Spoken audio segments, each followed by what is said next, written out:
क्या बीजेपी ने उपेंद्र कुशवाहा के साथ खेल कर दिया है? क्या मंत्री बनने के बाद भी उपेंद्र कुशवाहा के बेटे दीपक प्रकाश का राजनीतिक भविष्य अधर में लटक गया है? और क्या अब उन्हें मंत्री पद से भी हाथ धोना पड़ सकता है?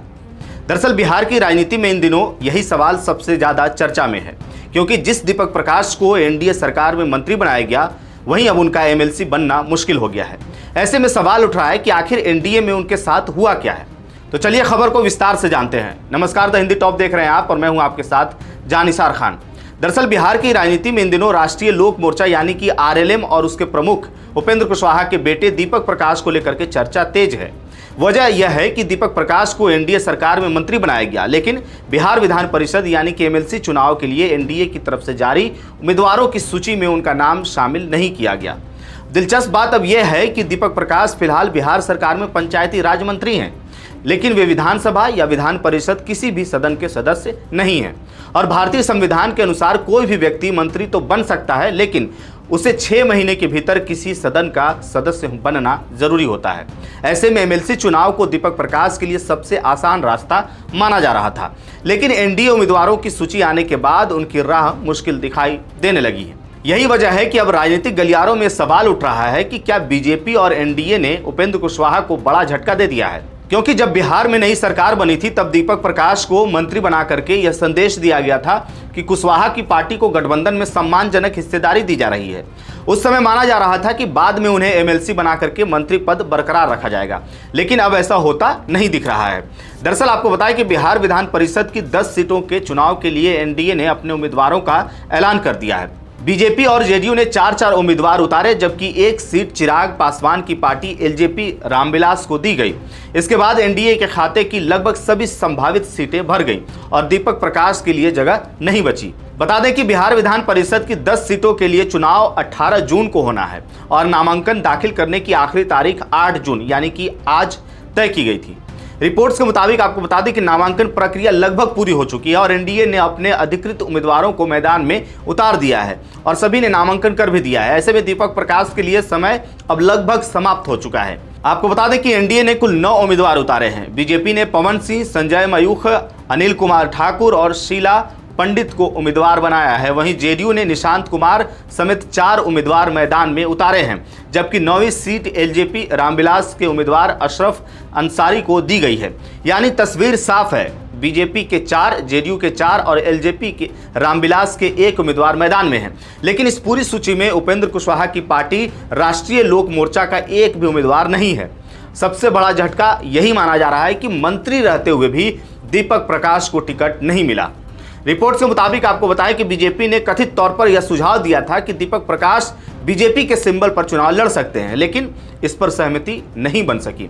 दूसरी ओर उपेंद्र कुशवाहा लगातार यह कहते रहे कि बातचीत जारी है और अंतिम फैसला नेतृत्व करेगा। वहीं राजनीतिक जानकारों का कहना है कि नामांकन की आखिरी तारीख निकल जाने के बाद अब दीपक प्रकाश के एमएलसी बनने की संभावना बेहद कम हो गई है। यही वजह है कि उनके मंत्री पद पर भी सवाल खड़े अब होने लगे हैं, क्योंकि संविधान के अनुसार मंत्री बनने के 6 महीने के भीतर विधानसभा या विधान परिषद का सदस्य बनना जरूरी होता है और अगर ऐसा नहीं होता है तो मंत्री पद छोड़ना पड़ सकता है। अब ऐसे में सबसे बड़ा सवाल यही है कि अगर दीपक प्रकाश एमएलसी नहीं बनते तो क्या होगा। राजनीतिक जानकारों का मानना है कि ऐसी स्थिति में उनका मंत्री पद भी खतरे में पड़ सकता है, क्योंकि जैसा कि मैंने बताया कि संवैधानिक प्रावधानों के तहत निर्धारित समय सीमा के भीतर किसी सदन का सदस्य बनना जरूरी है। इसी बीच उनके मंत्री बने रहने को लेकर के भी कानूनी सवाल उठने लगे हैं और इस संबंध में अदालत का दरवाजा भी खटखटाया गया है। अब इस पूरे मामले पर विपक्ष को भी बोलने का मौका मिल गया है। सत्ता पक्ष पर हमला किया जा रहा है। विपक्षी दल सवाल उठा रहे हैं कि अगर दीपक प्रकाश को मंत्री बनाया गया था तो फिर उन्हें विधान परिषद भेजने की व्यवस्था क्यों नहीं की गई? क्या उन्हें सिर्फ प्रतीकात्मक प्रतिनिधित्व देने के लिए मंत्री बनाया गया था? और अगर ऐसा नहीं है तो फिर एनडीए में उनकी दावेदारी कमजोर क्यों पड़ गई? हालांकि उपेंद्र कुशवाहा सार्वजनिक रूप से नाराजगी दिखाने से बच रहे हैं। उन्होंने साफ कहा है कि उनकी पार्टी एनडीए में है और आगे भी एनडीए में रहेगी। लेकिन राजनीतिक विश्लेषकों का मानना है कि जिस तरह से उम्मीदवारों की सूची बनी है, उससे आरएलएम के भीतर असंतोष की संभावना से इनकार नहीं किया जा सकता है। अब सबसे बड़ा सवाल यही है कि क्या बीजेपी ने उपेंद्र कुशवाहा के बेटे को राजनीतिक रूप से बीच मझधार में छोड़ दिया है? क्या दीपक प्रकाश सचमुच न घर के रहे न घाट के वाली स्थिति में पहुंच गए हैं? और क्या आने वाले दिनों में उन्हें मंत्री पद से भी हाथ धोना पड़ सकता है? दीपक प्रकाश के मुद्दे पर वहीं अब सवाल यह भी उठ रहा है कि जो भारतीय जनता पार्टी एनडीए गठबंधन में परिवारवाद को खूब बढ़ावा देती है, जैसे रामविलास पासवान के बेटे चिराग पासवान, जीतन राम मांझी के बेटे संतोष मांझी और नीतीश कुमार के बेटे निशांत कुमार को, वो पार्टी आखिर उपेंद्र कुशवाहा के बेटे को आगे बढ़ाने से दामन क्यों छुड़ा रही है? अब इन सवालों के जवाब आने वाले दिनों में बिहार की राजनीति की दिशा तय करेंगे।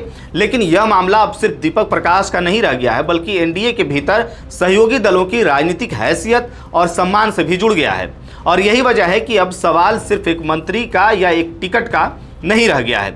सवाल यह है कि क्या एनडीए में छोटे सहयोगी दलों को सिर्फ प्रतीकात्मक प्रतिनिधित्व दिया जा रहा है या उन्हें वास्तविक राजनीतिक हिस्सेदारी भी मिल रही है?